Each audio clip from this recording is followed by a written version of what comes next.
Hello बच्चों, आज की कक्षा में आप सभी का बहुत स्वागत है। आज हम लोग समास की पुनरावृत्ति करेंगे।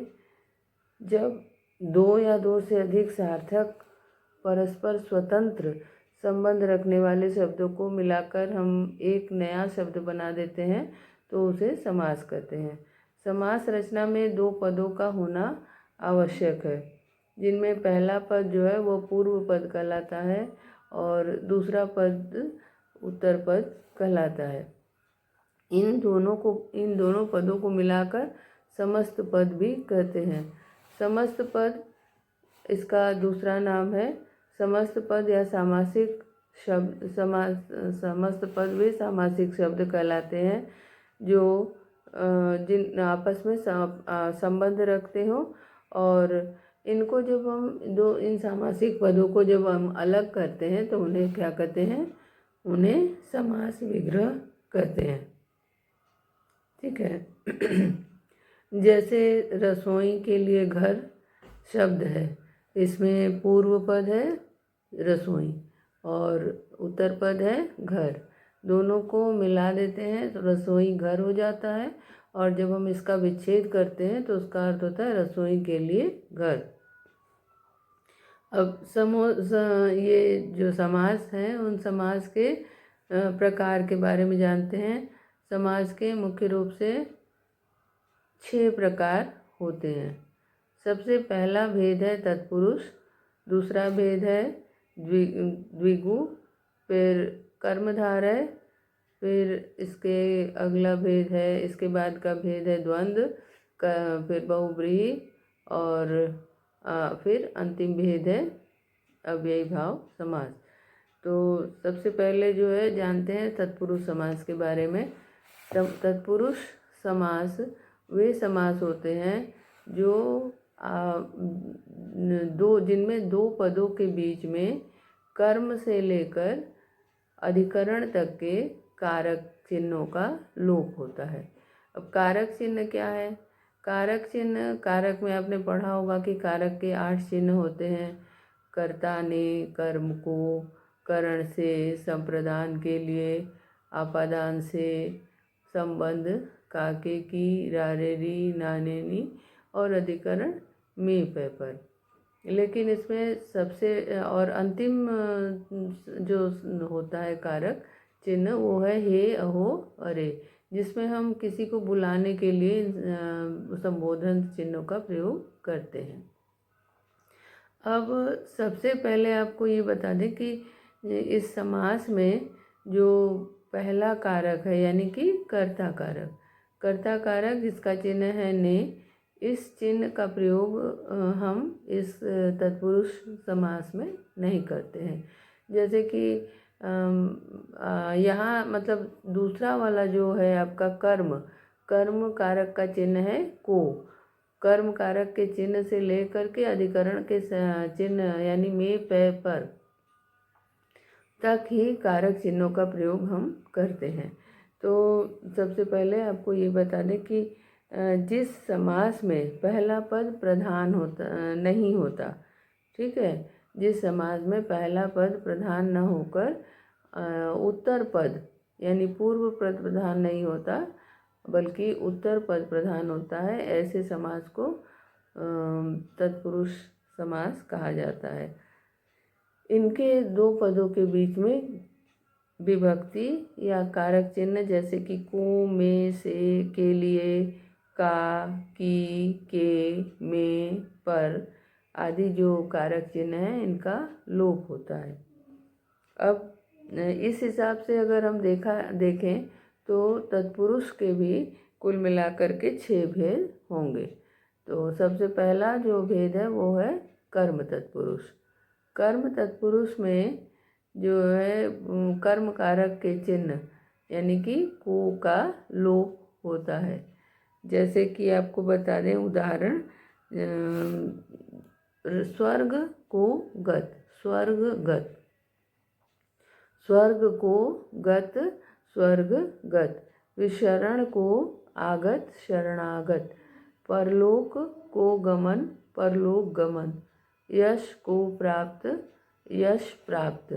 ये सारे जो आपको उदाहरण हमने बताए, इन उदाहरणों में को का लोप हुआ है। अब दूसरा भेद है इसका करण तत्पुरुष।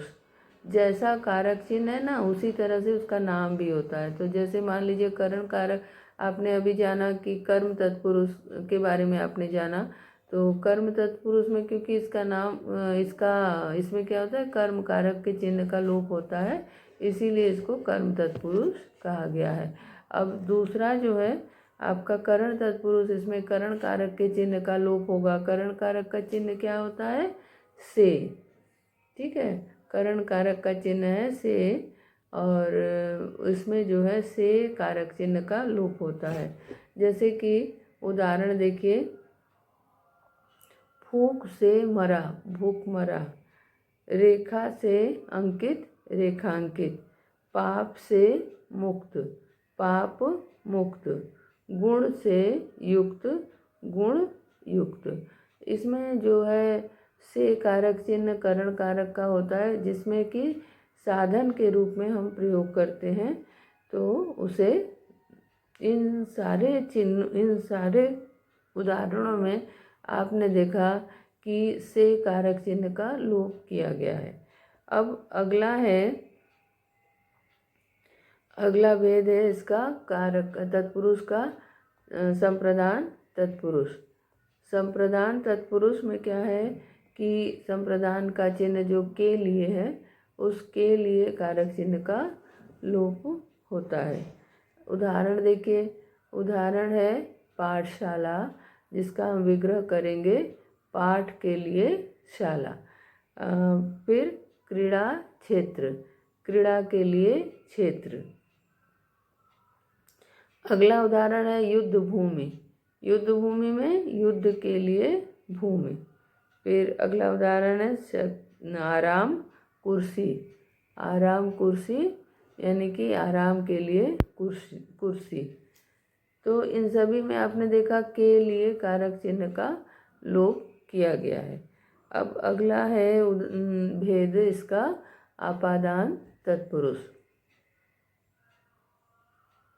आपादान तत्पुरुष में से कारक चिन्ह का लोप होता है। अब आपको यहाँ पे करण और अपादान के से चिन्ह में अंतर बता दें कि करण तत्पुरुष में जो है से जो प्रयोग होता है, मतलब करण कारक में, वो साधन के रूप में प्रयोग होता है, और इसमें जो है से का प्रयोग जो होता है वो प्रयोग होता है आपके अलगाव के लिए, ठीक है। जहाँ पे किसी भी चीज़ का किसी चीज़ से अलग होना प्रतीत होता है, वहाँ पे अपादान तत्पुरुष का प्रयोग होता है। जैसे कि पाप से मुक्त, उदाहरण है पाप से मुक्त, यानी पाप से मुक्त हो गया है, पाप से अलग हो गया है। इसी तरह से लक्ष्यहीन का होगा लक्ष्य से हीन, यानी जो लक्ष्य से हीन हो गया है। अब दोनों दिनों के यहाँ पे होगा जन्म से अंध, जन्म से अंध का अर्थ होगा, यहाँ पे जन्म से अंध यानी जन्म से अंधा है, आँख नहीं है, जन्म से अंध। तो इसका जो है इसमें से चिन्ह का प्रयोग जो है अलगाव के अर्थ में किया गया है। शक्ति से विहीन, शक्ति विहीन, इसमें भी से का प्रयोग अलगाव के लिए ही किया गया है। इसके पश्चात जो है अगला भेद है संबंध तत्पुरुष। इनमें आप देखिए जितने भी कारक चिन्ह हैं ना, उन्हीं कारक चिन्हों के अनुसार उनका नाम रखा गया है। जैसे कि मान लीजिए आपने देखा कर्म कारक के चिन्ह का लोप हुआ है तो कर्म तत्पुरुष उसका नाम रखा गया। फिर करण के लिए करण कारक का चिन्ह जो है लुप्त हुआ है तो करण तत्पुरुष रखा गया। फिर संप्रदान के चिन्ह का लोप हुआ है तो संप्रदान तत्पुरुष रखा गया। उसी तरह से अपादान का लोप हुआ तो अपादान तत्पुरुष रखा गया। अब इसके बाद अगला भेद है संबंध तत्पुरुष। संबंध तत्पुरुष में भी संबंध कारक के चिन्हों का लोप होता है। जैसे कि प्रजा का पति प्रजापति, राजा की कुमारी राजकुमारी। इसके पश्चात है दीनों के नाथ दीनानाथ। फिर जल प्रवाह जल का प्रवाह। ठीक है, इसमें का के की चिन्ह होता है संबंध कारक का, तो का के की चिन्ह का प्रयोग होता है। अंतिम भेद है तत्पुरुष का अधिकरण तत्पुरुष। अधिकरण तत्पुरुष में है का नियम है कि जिस समास के पूर्व में अधिकरण कारक के चिन्ह होते हैं उन्हें अधिकरण तत्पुरुष कहते हैं। जैसे कि दान में वीर, दानवीर। उसके बाद लोक में प्रिय, लोकप्रिय। और उसके पश्चात है आप पर बीती, आप बीती। और अगला भेद है आत्मा पर विश्वास, आत्मविश्वास। ये रहे आपके पूरे तत्पुरुष के भेद। पहला भेद है कर्म तत्पुरुष, दूसरा भेद है करण तत्पुरुष, तीसरा भेद है संप्रदान तत्पुरुष, चौथा भेद है अपादान तत्पुरुष, पांचवा भेद है संबंध तत्पुरुष और छठा भेद है अधिकरण तत्पुरुष। अब हम लोग तत्पुरुष समास के बाद पढ़ेंगे कर्मधारय समास। कर्मधारय समास में कर्मधारय समास का जो पूर्व पद होता है और इसमें उत्तर पद में विशेषण विशेष्य का संबंध होता है, यानी कि पूर्व पद विशेषण होता है और उत्तर पद जो है वह विशेष्य होता है। या तो हम कह सकते हैं इसमें उपमेय उपमान का संबंध होता है, यानी कि एक पहला वाला पद उपमान और दूसरा वाला पद उपमेय होता है। हाँ, तो मैंने पहला पद जो है दूसरे पद की विशेषता बताता है। अब जैसे मान लीजिए आपका उदाहरण है स्वर्ण कमल। कमल यहाँ पे विशेष्य है और विशेषण है स्वर्ण। स्वर्ण से बना हुआ कमल, स्वर्ण रूपी कमल। और इनमें ये खासियत है कि इसमें पूर्व पद प्रधान होता है। ठीक है, इसमें यही जैसे कि आप देखिए नरोत्तम, इसमें हम विग्रह करते समय है जो का प्रयोग करते हैं और जहाँ पे कहीं कहीं जो है वाला शब्द का प्रयोग किया जाता है और कहीं कहीं रूपी शब्द का प्रयोग किया जाता है। ठीक है, तो जैसे मान लीजिए किया गया कि नर में उत्तम है जो नरोत्तम, नर में उत्तम है जो नरोत्तम। फिर उसके बाद है नीला है जो गगन, नील गगन, नीला है जो गगन, नील गगन। महान है जो राजा, महाराजा। फिर पीत है जो अंबर, पीतांबर, पीत है जो अंबर, पीतांबर। फिर चंद्रमा के समान मुख वाला, चंद्रमा के समान मुख वाला, यहाँ पे चंद्रमुख। फिर विद्या रूपी धन, विद्या धन। कमल रूपी नयन, कमल नयन। तो आपने देखा कि जहाँ पे मतलब है जो का प्रयोग करके विग्रह नहीं हो पाता है वहाँ पे हम लोग रूपी शब्द लगा लेते हैं या तो वाला शब्द लगा लेते हैं। अब इसका उदाहरण आपको मिला, मतलब कर्मधारय स्पष्ट हो गया होगा समास।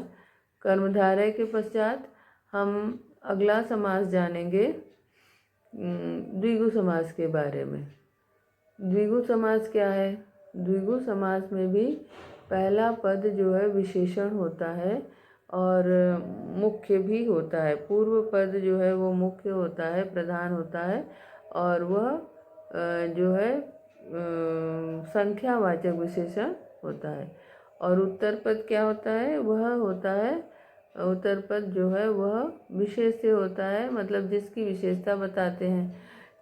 इसमें विशेषता ये है कि ये जैसे कर्मधारय में क्या होता है कि विशेषण और विशेष्य का संबंध होता है, इसमें भी विशेषण विशेष्य ही होता है, परंतु इसमें ये विशेषता है कि पहला पद जो है वह क्या होगा?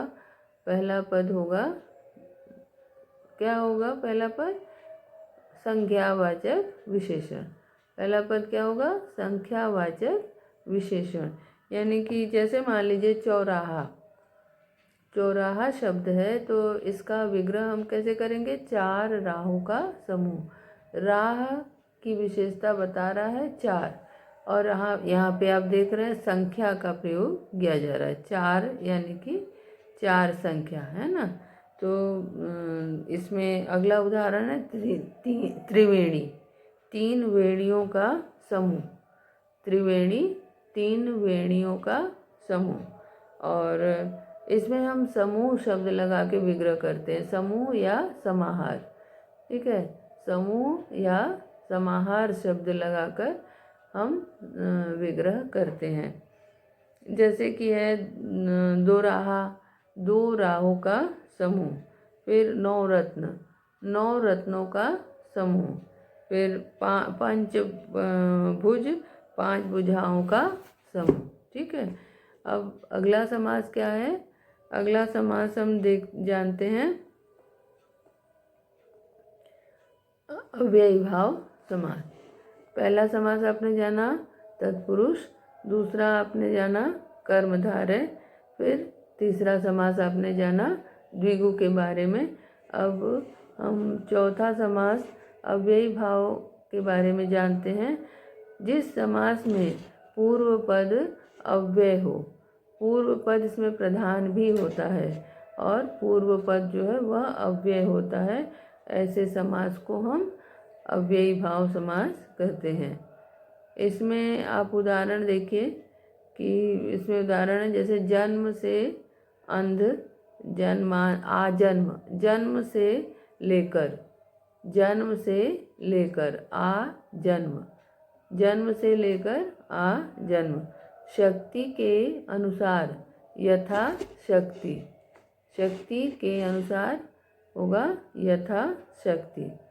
डर, निडर, निडर से का अर्थ होगा डर रहित, डर रहित। पेट, भर पेट, पेट भरकर, भर पेट का अर्थ होगा पेट भरकर। जीवन पर्यंत जिसका विग्रह होगा और समस्त पद बनाएंगे तो आजीवन इसमें होगा। आप देखिए इसमें जैसे आजन्म है तो आ क्या है? ये आ का जब हम विग्रह करते हैं तो जन्म से लेकर, लेकर शब्द जो है ये आ जो शब्द है वह क्या है? अव्यय है। फिर ऐसे ही आपने देखा उदाहरण यथाशक्ति का, तो शक्ति के अनुसार हम जब करते हैं यथा शब्द और अनुसार शब्द क्या है? अव्यय है। फिर डर रहित, रहित शब्द है या बिना शब्द, बिना डर के अगर करते हैं तो वह जो है क्या हो जाएगा? अव्यय हो जाएगा, अव्ययी भाव समास। पेट भरकर, पेट भरकर, यहाँ भर शब्द क्या है? वह भी अव्यय है। ठीक है, अब जीवन पर्यंत, आजीवन, आजीवन माने जीवन से लेकर। ठीक है, अब इसमें जो है कई बार किसी भी शब्दों का, किसी शब्द का दो बार हम देखते हैं कि दो बार आवृत्ति हुई है तो उससे भी अव्यय समास बनते हैं। जैसे कि रातों रात शब्द है, रातों रात, तो इसका विग्रह करेंगे रात ही रात में, लेकिन यहाँ पे अव्यय भले ही न हो पर क्योंकि दो बार प्रयोग हुआ है इसीलिए अव्ययी भाव समास यहाँ पे होगा। जैसे बातों बात, बात ही बात में।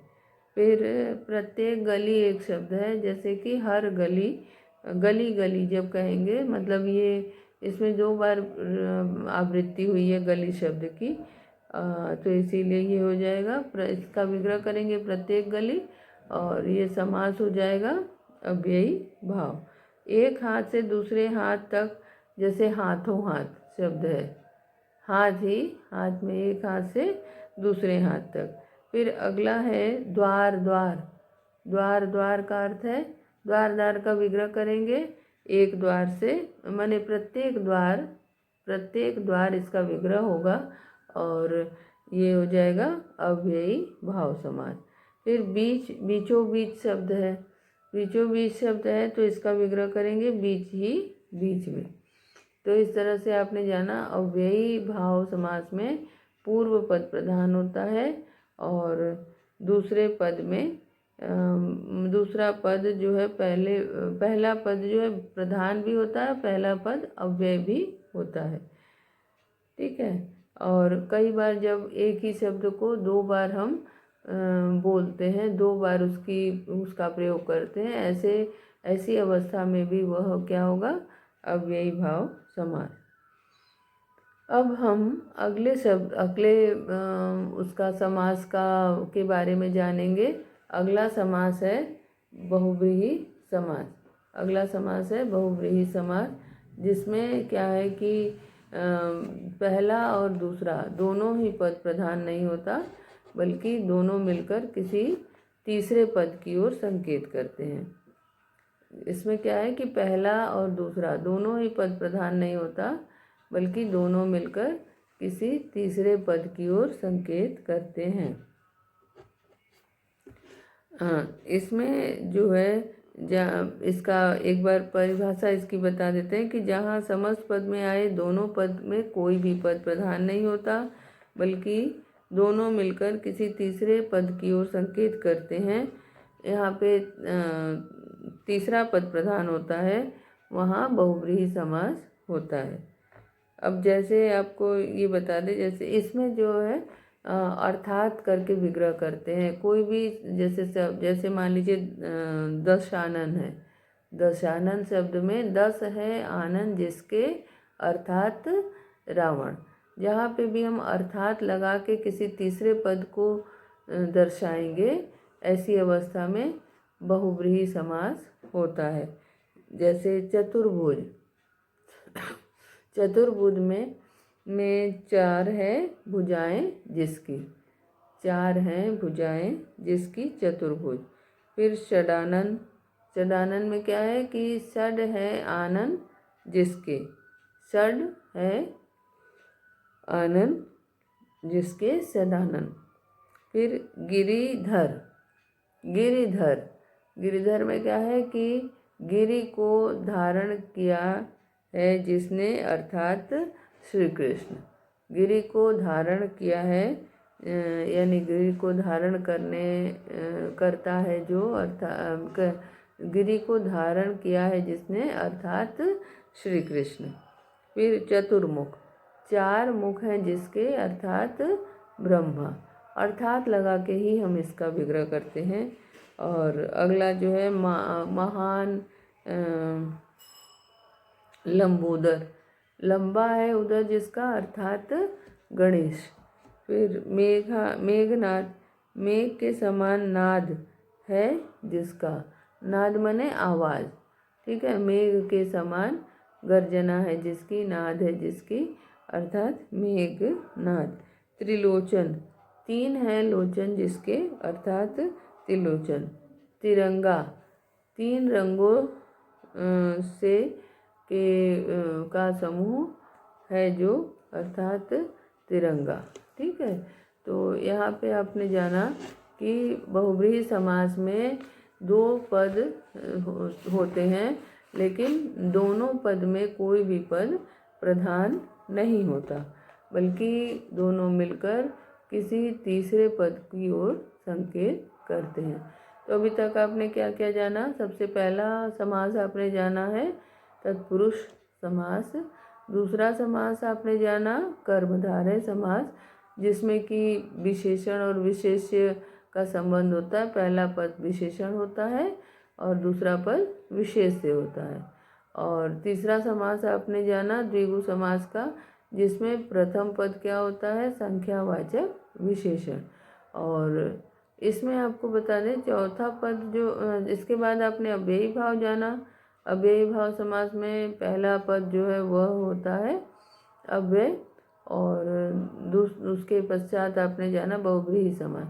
कई बार ऐसा होता है कि विग्रह के आधार पर हम द्विगु और बहुव्रीहि का अंतर करते हैं। जैसे कि आपको अभी मैंने एक उदाहरण बताया दशानन का। तो दशानन में क्या है कि 10 है आनंद जिसका, अर्थात रावण। जब अर्थात करके करेंगे तो वो बहुव्रीहि समास हो जाएगा। लेकिन उसी को अगर आप करते हैं 10 आननों का समूह, जैसे कि जो कि आपको बताया गया है कि इसमें समाहार या समूह शब्द का प्रयोग करते हैं द्विगु समास में, ठीक है। तो द्विगु समास में समाहार या समूह का प्रयोग करने के कारण अगर हम उसका विग्रह करते हैं 10 आननों का समूह के रूप में या 10 आननों के समाहार के रूप में, तो क्या होगा, द्विगु समास। इसी तरह से आपको बता दें कि मतलब कई शब्द ऐसे होते हैं जिनको हम विग्रह के आधार पर कभी द्विगु बना सकते हैं और उसको विग्रह के ही आधार पर उसे हम बना सकते हैं बहुव्रीहि, ठीक है।